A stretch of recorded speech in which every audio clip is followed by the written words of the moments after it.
l'importance de la convention entre actionnaires dans le cas où on a des actionnaires employés.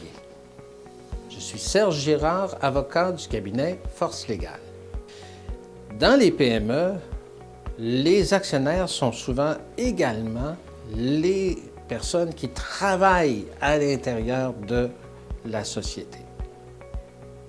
Et là, on a deux rôles ensemble qui peuvent s'entrechoquer.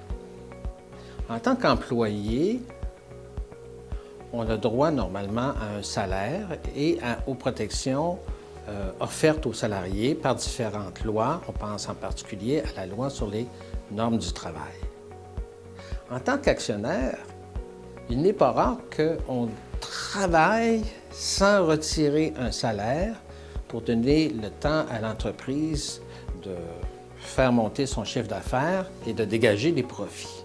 Les deux rôles peuvent être contradictoires. Une situation qui arrive trop fréquemment et qui est une source de conflit entre les actionnaires est celui où on a d'une part un actionnaire investisseur qui fournit des fonds à l'entreprise, mais continue d'occuper un emploi ailleurs et donc a un revenu indépendant des affaires de l'entreprise. Et il y a un autre actionnaire dont l'apport est essentiellement son travail dans l'entreprise. S'il ne retire pas immédiatement un salaire, il peut passer des semaines, des mois, voire plus longtemps sans revenu. On comprend facilement les difficultés qui peuvent en découler. Si on n'a pas pris au départ la peine de bien préciser par écrit si et dans quelles circonstances ce deuxième actionnaire pourra retirer un salaire, on risque de se retrouver avec un conflit entre les deux actionnaires. Trop souvent, on voit l'actionnaire qui travaille dans la société décider de par lui-même que désormais il va prendre un salaire. Et c'est d'autant plus facile si c'est également cette personne qui contrôle le compte de banque de la société. A-t-il droit à ce salaire?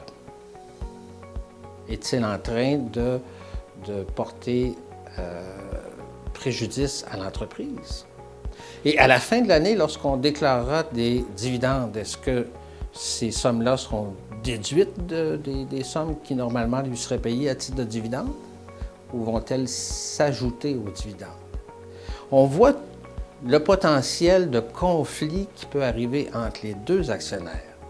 Pour éviter ce genre de situation, il est donc important de prévoir les circonstances qui pourraient donner lieu au versement d'un salaire et mettre ces règles-là par écrit, préférablement dans ce qu'on appelle une convention entre actionnaires. De cette manière, les règles du jeu sont connues pour tous dès le départ. Les risques de conflit s'en trouvent d'autant plus réduits. C'est donc la situation de l'actionnaire employé.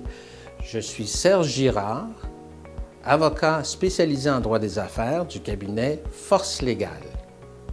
Pour toutes vos questions relatives au fonctionnement de votre entreprise, faites appel à nous.